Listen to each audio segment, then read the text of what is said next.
నాకు తెలుసు, నీకు వాసు వేరు, గోపి వేరు. ఏమిటి బావగారు అలా అంటారు? మీరు మాట్లాడేది చాలా తప్పు. ఏ తల్లికైనా ఇద్దరు బిడ్డలు రెండు కళ్ళలాంటి వాళ్ళు. పాపం, ఎందుకు మీరు వారిని ఇబ్బంది పెడతారు? మీకు తెలియదు బావగారు, ఈమె ఇద్దరినీ రెండు కళ్ళలా చూడటం లేదు. ఈమె దృష్టిలో ఓ కన్ను మంచిది, ఒక కన్ను గుడ్డిది. ఈమెకు వాసు వేరు, గోపి వేరు. బావగారు, నేను అనుకోవడం లేదు. అనుకోకపోతే నీ చెప్పిన దానికి ఒప్పుకో. ఏమంటావు? నువ్వు వెళ్ళి నే చెప్పినట్టంటేనే ఆమె ఒప్పుకొని అర్చనను పంపిస్తుంది. నువ్వు నీ బిడ్డ కోసం మెట్టు దిగితేనే వాడు సుఖపడేది. ఏమంటావు? ఇంత చెప్పినా నీ పట్టుదల వేడకపోతే నీ చెప్పిన దానికి ప్రయోజనమేముంది? వదిలేయండి బావగారు, వెళదాం పదండి. వాళ్ళ తలరాతలు ఎలా ఉంటే అలా జరుగుతుంది. బావగారు, కొంచెం నిదానించండి, వారికి కొంచెం సమయం ఇవ్వండి. పదండి, ఇక టైం లేదు, మాట్లాడేది లేదు. ఇదిగో చూడు భాగ్యం, ఇక మీదట మీ కుటుంబ సమస్యలకు నన్ను దేనికి పిలవద్దు. నా మాటకు విలువ, నా గౌరవం లేనప్పుడు నేను మాట్లాడటం అనవసరం. దేనికి?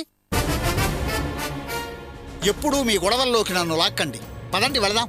బావగారు, బావగారు, పదండి వెళదాం. బావగారు, బావగారు, బావగారు.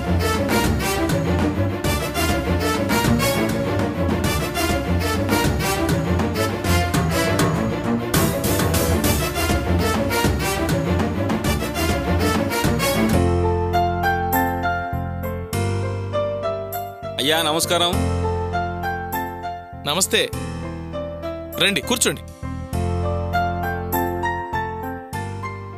ఎలా ఉన్నారు? బాగున్నాను సార్. మా ఇల్లు ఎత్తుకుంటూ వచ్చారు, ఏమిటి విశేషం? అబ్బే ఏం లేదు సార్, చిన్న పనుండి పక్కొచ్చాను. ఓసారి మిమ్మల్ని చూసి వెళ్దామని. చూసి వెళ్ళడానికి నేనేమైనా సెలబ్రిటీనే? మెమరీ కార్డులో మ్యాటర్ ఇంకేదో ఉంది గాని దాన్ని బయటిది. ఏమేవ్, బ్రోకర్ వచ్చాడు, కాసిన మంచి నీళ్ళు పట్టరా. ఆ బ్రోకర్ అనే మాట అంత బాగోలేదు సార్, సింపుల్ గా మీడియేటర్ని పిలవచ్చు కదా సార్. అదంతేనయ్యా. ఏమేవ్, నువ్వు త్వరగా రా. వస్తున్నానండి. సార్, పెళ్లి పనులు ఎలా జరుగుతున్నాయి సార్? బ్రహ్మాండంగా జరుగుతున్నాయ్యా. అందరికీ శుభలేఖలు పంచడం అయిపోయింది. ఇక పెళ్లి ఘనంగా చేయడమే తరువాయి. మొత్తానికి మంచి సంబంధం చూపెట్టావయ్యా. అమ్మా నమస్కారం. అమ్మా నమస్తే అండి, బాగున్నారా? బాగున్నానమ్మా. సార్, నేను చూసిన సంబంధం మీకు నచ్చడం, అల్లుడు మంచివారని మీరు మెచ్చుకోవడం నాకు చాలా సంతోషంగా ఉంది సార్. మా సంతోషమే కదా మీ ఆనందం. సార్, మీతో ఒక చిన్న విషయం. ఓహో, తలగొక్కుంటూ మెమరీని బయటికి తీస్తున్నావు అన్నమాట. ఏంటి విషయం? ఏం లేదు సార్, మా అమ్మాయికి కాలేజీలో టర్మ్ ఫీజు కట్టాలి. అయితే దానికి మీరేదైనా... నీ కూతురు టర్మ్ ఫీజుకి నేనేం చేయాలయ్యా? సార్, ఈ పెళ్లి బాగా జరిగితే కమిషన్ ఇస్తాన్నారు కదా సార్, అందుకని. అన్నాను, ఇస్తానన్నా కాదనలేదే. కానీ ఎప్పుడు? పెళ్ళైన తర్వాత కదా. ఆ విషయం నాకు తెలుసు సార్, కానీ ఏదో ఆ కమిషన్లో కాస్త అడ్వాన్స్ ముందిస్తారని, ఇస్తే ఫీజు కడదామని. అయితే అడ్వాన్స్ కావాలంటావు? అవును సార్. సరే, ఏమేవ్, వారికి 500 రూపాయలు తెచ్చు. అలాగేనండి. సార్, ఏంటి సార్ 500 రూపాయలా? ఏం వద్దా? అలా అని కాదు సార్, నేను టర్మ్ ఫీజు కట్టాలన్నాను కదా సార్. అంటే ఎంత కావాలి? ఓ 15,000 ఇప్పించండి సార్. ఏంటి 15,000? నేనే నా కూతురికి అంత ఫీజు కట్టి చదివించలేదయ్యా. ఆ కట్టింది కూడా ఇన్స్టాల్మెంట్స్లో కట్టాను. ఇదిగో, నేను నీకు 10,000 రూపాయలు ఇవ్వాలనుకున్నాను. నువ్వేమో 15,000 రూపాయలు అడ్వాన్స్గా ఎక్స్పెక్ట్ చేస్తున్నావు. అసలు నువ్వు నా నుంచి ఎంత ఎక్స్పెక్ట్ చేస్తున్నావయ్యా? సార్, మీరు మీ అమ్మాయిని అనుకున్న దానికంటే నేను మంచి సంబంధం చూసి పెట్టాను కదా సార్. మీరు 2% ఇస్తా అన్నారు. ఎంత తక్కువలో తక్కువైనా మీరు మీ అమ్మాయికి 50 తులాల బంగారం పెడతారు. అది కట్టమే కావచ్చు, బంగారమే కావచ్చు. దాని విలువ సుమారు 10 లక్షల రూపాయలు ఉంటుంది. దానికి 2% అంటే... ఆపవయ్యా, ఆపు. నాకే కథలు అనిపిస్తున్నావా? అసలు నేను నీకు ఎప్పుడు 2% ఇస్తానన్నానయ్యా? ఏదో మంచి సంబంధం చూసి సెట్ చేస్తే నీకు అమౌంట్ ఇస్తానన్నాను, అంతేగాని నీతో పర్సంటేజ్లు మాట్లాడానా? సార్, నాకు అందరూ అలాగే ఇస్తారు సార్. ఇదిగో, నువ్వు ఎవరెవరి దగ్గర ఎంతంత తీసుకున్నావో నాకు అనవసరం, కానీ నా దగ్గర మాత్రం అలాంటి ఆశలు పెట్టుకోకు, అర్థమైందా?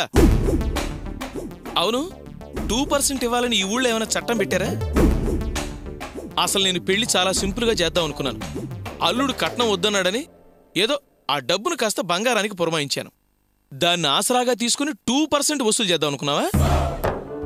అయినా నువ్వేం చేసావు 2% ఇవ్వాలయ్యా? అరే ఫోన్కి, ఆటోలకి, బస్సులకి, అన్ని ఖర్చులకి నా దగ్గర నుంచి డబ్బులు తీసుకున్నావు కదా, మళ్ళీ 2% ఏంటి? ఊరికే ఇక్కడ మాటలు అక్కడ మాటలు ఇక్కడ చెప్పినందుక? ఏంటి సార్ అలా అంటారు? అందరు మీడియేటర్ చేసేదే నేను చేశాను. అందరు ఇచ్చినట్టే మిమ్మల్ని అడుగుతున్నాను. ఇదిగో, నీ ఆటలు ఎవరి దగ్గరైనా సాగుతాయేమో గానీ నా దగ్గర కాదు. కాకపోతే ఇంకో 500 ఇస్తాను, తీసుకెళ్ళు. చూడండి సార్, నేనేం మిమ్మల్ని బిచ్చమెత్తట్లేదు. నాకు రావాల్సిన కమిషన్ అడుగుతున్నాను అంతే. ఏంటయ్యో రావలసిన కమిషన్ అని ఏదో హక్కులాగా మాట్లాడుతున్నావు? నీ మటుకు నువ్వు 2%, 3% అని వేలల్లో లక్షల్లో అడిగేస్తే సరే అనేసి నీ చేతుల్లో పెట్టాలా?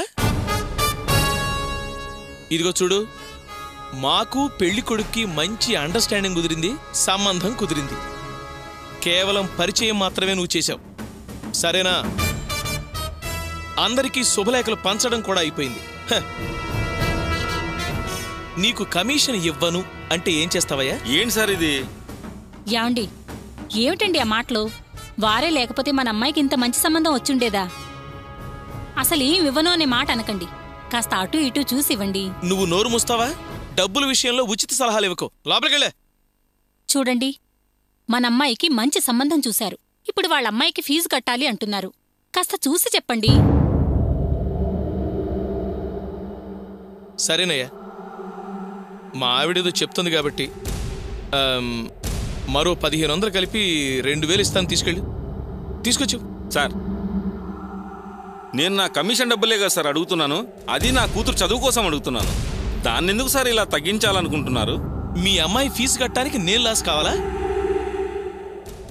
అయినా ఆ ఫీజుకు నేనెందుకయ్యా డబ్బులు ఇవ్వాలి? తండ్రివి నువ్వా నేనా? సార్ యాండి, ఏమిటా మాటలు? మరి లేకపోతే ఏంటే? ఆ పిల్ల ఫీజు కట్టడం బాధ్యత ఏదో నాదన్నట్టు మాట్లాడతాడు. సార్, ఇక చాలా ఆపండి. మీ నోటికొచ్చినట్టు మాట్లాడుతున్నారు. ఆఫ్టర్ ఆల్ బ్రోకర్ గాడు వీడేం చేస్తాడులే అని అనుకుంటున్నారా? ఒక్క బ్రోకర్ తలుచుకుంటే 2 కుటుంబాలు కలపడమే కాదు, విడిదీయడం కూడా చేయగలడు. ఏయ్, ఎక్కడ నిలబడి ఎవరితో మాట్లాడుతున్నావో తెలుస్తుందా? పెళ్లి కార్డులు పంచాడు కదా, కమిషన్ ఇవ్వక చస్తాడా అని అనుకుంటున్నావేమో. ఇవ్వను కాక ఇవ్వను. ఏం చేసుకుంటావో చేసుకోపా. ఏయ్, చేసుకుంటాలేండి, అంత అయ్యాక తెలుస్తుంది నేనేంటో. యాండి, ఏయ్, నువ్వు మాట్లాడుకో, లోపలికెళ్ళు. బ్రోకర్ వెతవా, వాడి వల్ల ఏమవుతుంది? పైగా సవాల్ చేసి వెళ్తున్నాడు. యూజ్లెస్ ఫెలోని, యూజ్లెస్ ఫెలో. ఏయ్, నువ్వెళ్ళు.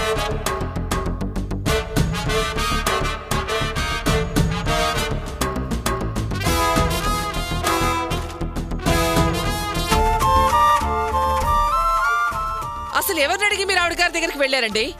ఆవిడ మహారాణిని వెళ్ళారా?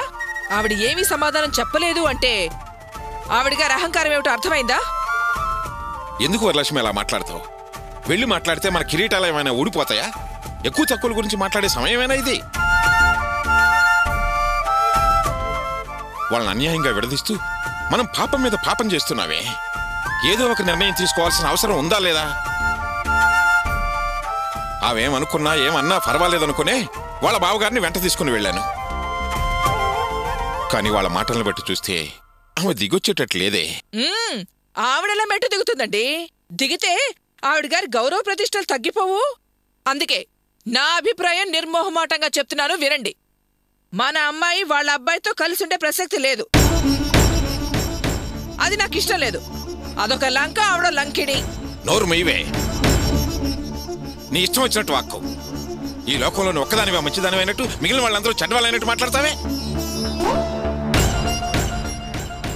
ఆవిడతో మీ వల్లనే మా అమ్మాయిని కాపురానికి పంపడం లేదు అని అంటే ఆవిడ తలదించుకుందే. దానికి సమాధానంగా అన్న మాట ఏమిటో తెలుసా? నేను మీ కంటికి రాక్షసులాగా కనిపిస్తున్నానా? నేను ఆడపిల్లను కన్నా తల్లినే అంది. మరి దానికేమంటావే? అనడానికేముంది? ఈ మాటలు నాటకాలు ఆవిడ గారికి ఏమన్నా కొత్త? ఆవిడ గారు నటనలో ఆరితేరింది. ఆ మాట నీకు వర్తిస్తుందే. నువ్వేం తక్కువ తిన్నావా? మాటకు మాట అంటావు, యాక్షన్కి రియాక్షను ఇస్తావు.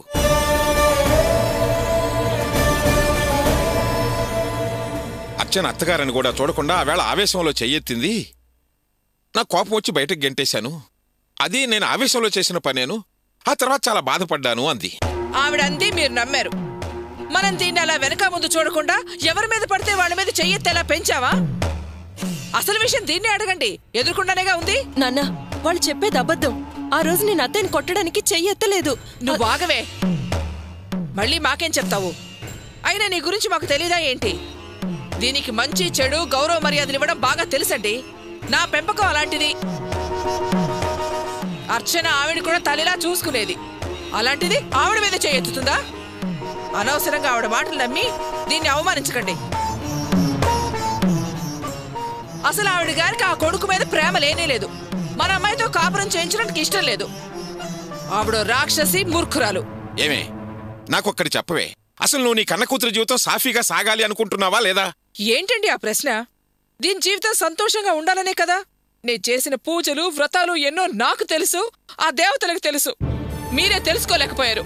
చిత్తం శివుడి మీద, భక్తి చెప్పుల మీద అన్నట్టు పూజలు పునస్కారాలు చేయడంతో కాదే, కాస్త ఆత్మశుద్ధి ఉండాలి, ఆలోచన మారాలి, మూర్ఖత్వాన్ని వదిలేయాలి. ముందు నువ్వు నీ మూర్ఖత్వాన్ని వదిలేసుకో. వదిలేశానండి, ఎప్పుడో వదిలేశాను. అందుకేగా ఆవిడ గారు వచ్చి మీరు మీ అమ్మాయిని పంపించండి, నేను ఏ ఇబ్బంది పెట్టను, బంగారంలా నా బిడ్డలా చూసుకుంటాను అని ఒక్క మాట చెప్తే చాలు, దీన్ని పంపిస్తాను అని చెప్పింది. కానీ ఆవిడ గారే హెచ్చుకుపోయి రాలేదు. దానికి నేనేం చేయను? ఆహా, ఆవిడే ఒక మెట్టు దిగి మన గొడప దక్కాలని ఎందుకు అనుకుంటున్నావే? నువ్వే ఆ ఇంటికెళ్ళి నా కూతుర్ని మీ చేతిలో పెడుతున్నాను, జాగ్రత్తగా చూసుకోండి అని ఒక మాట అడగొచ్చు కదా. మగపిల్లాడి తల్లిని అలా అడిగే బదులు ఆడపిల్లను కన్నవాళ్ళం మనమే వెళ్ళి ఆ మాట ఎందుకు అనకూడదు? నా కూతుర్ని మీ కూతురుగా చూసుకోండి అని ఓ మాట అనొచ్చు కదా. ఆ మాట కనుక నువ్వు వాళ్ళ ఇంటికెళ్ళంటే మారు మాట్లాడకుండా మన అమ్మాయిని వాళ్ళ ఇంట్లో ఉంచేసుకుంటారే. నేనా ఆ ఇంటికెళ్ళి ఆవిడ గారితో అనడమా? అది జరిగే పని కాదు. జరగదంటే ఎలా? ఇప్పుడేగా నా కూతురు జీవితం బాగుండాలి అన్నావు, దానికోసం వాళ్ళ ఇంటికెళ్తే తప్పేంటి? నా కూతురు కోసం నా ప్రాణాలు ఆనందంగా ఇస్తానండి, కానీ ఆ గుమ్మం మాత్రం తొక్కను. నేను ఈ మాట అంటున్నానని నా కూతురు మీద నాకు ప్రేమ లేదని మీరు అనుకున్నా నేనేం పట్టించుకోను. నా ఖర్చుని మీదున్న ప్రేమ దాని మనసుకు తెలుసండి. మావయ్య, మధ్యలో మాట్లాడుతున్నానని మీరు తప్పుగా అనుకోకండి.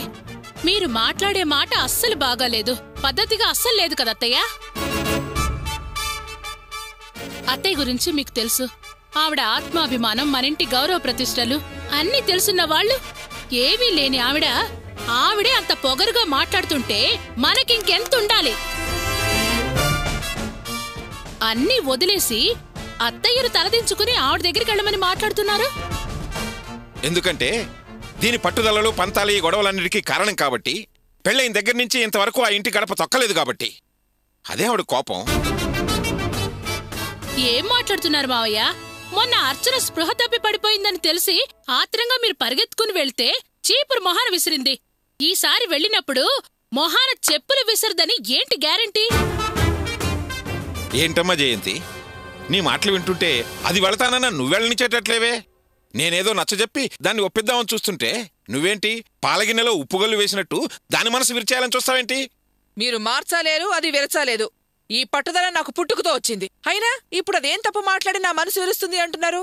నిజమేగా మాట్లాడింది. అవమానించిన ఆవిడ గారికి అలవాటే కాబట్టి చెప్పులు విసరదు అని నమ్మకం ఏంటి అని అడిగింది. తప్ప దోషిలా దానింటికెళ్ళి తలవంచుకుని మాట్లాడాల్సిన కర్మ నాకేం పట్టలేదు. చూడు వరలక్ష్మి, ఊరికే జరిగిందాన్ని తవ్వుకుంటూ కూర్చుంటే ప్రయోజనం లేదు.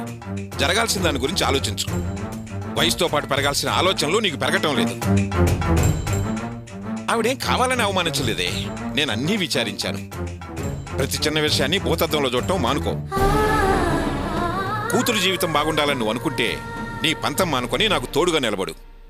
నేనేదో మాట్లాడి వాళ్ళు కలిసి ఉండేలా చేస్తాను. నా వల్ల కాదు, నేను రాలేను. ఆవిడగానే రమ్మనండి, వచ్చి హామీ ఇవ్వమనండి. నేను సంతోషంగా పంపిస్తాను. లేదంటే ఈ విషయం ఇంతటితో వదిలేయండి.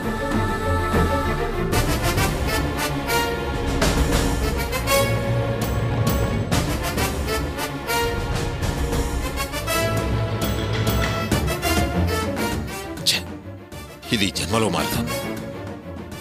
ఈయన గారు అటు చేసి ఇటు చేసి ఆ భాగ్యాన్ని ఇక్కడికి తీసుకొచ్చారనుకో, ఈవిడ కూతుర్ని పంపిస్తుందా? ఏం చెయ్యాలబ్బా, ఏం చేద్దాం? వినటానికి అసహ్యంగా ఉండే మాటలు ఆయన మాట్లాడారా? విన్నప్పుడు షాక్ అయ్యాను బాబు. ఒళ్ళు సలసలా కాగిపోయింది. ఇన్ని సంవత్సరాల అనుభవంలో ఇంత అసహ్యంగా మాట్లాడిన వ్యక్తిని నేనెక్కడ చూడలేదు. కాస్త కూడా మంచి మర్యాద లేకుండా మాట్లాడాడు బాబు. పోనీయండి, ఎవరి పాపం వాళ్ళది. మీరేం బాధపడకండి. ఇదిగోండి, మీరు ఆయన అడిగిన దానికన్నా ఎక్కువే ఇస్తున్నాను, తీసుకోండి. ముందెళ్ళి వద్దండి. కాలేజ్ ఫీజు కట్టండి. వద్దు సార్. ఏ ఫీజు కట్టరా? సారీ బాబు, ఈ పెళ్లి జరిగేటట్టయితే మీరిచ్చే డబ్బు ఆనందంగా తీసుకునేవాడిని.